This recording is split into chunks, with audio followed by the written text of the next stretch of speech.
Biz futbolchilarimiz-chi? Olib kelib turib tepadi. Gol bo'lmadimi? O'sha joyda qoladi o'sha yerda. Ne gol bo'lmadi? Shuncha mehnat qilib ketdi. Bir gol uradigan niyatim bor bo'lmadi. Endi gol urgan ketidan tabriklaymiz.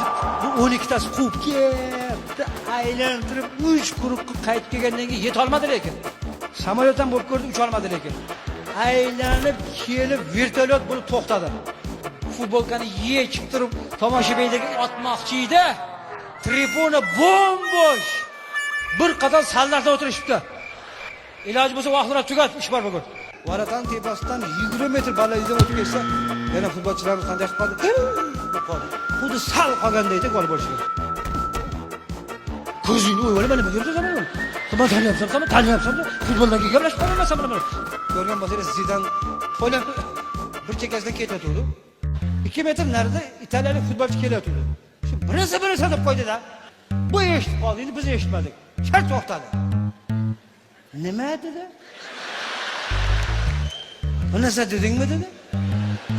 Ko'kragiga lazerni persek bilan jiqdi bitta qo'ydi-da. Qo'rqmadi. Stadioningga ham dedi, chempionatingga ham dedi, o'yiningga ham dedi. Shartta chiqib ketdi. Shuning uchun futbol shou bizda endi rivojlanyapti.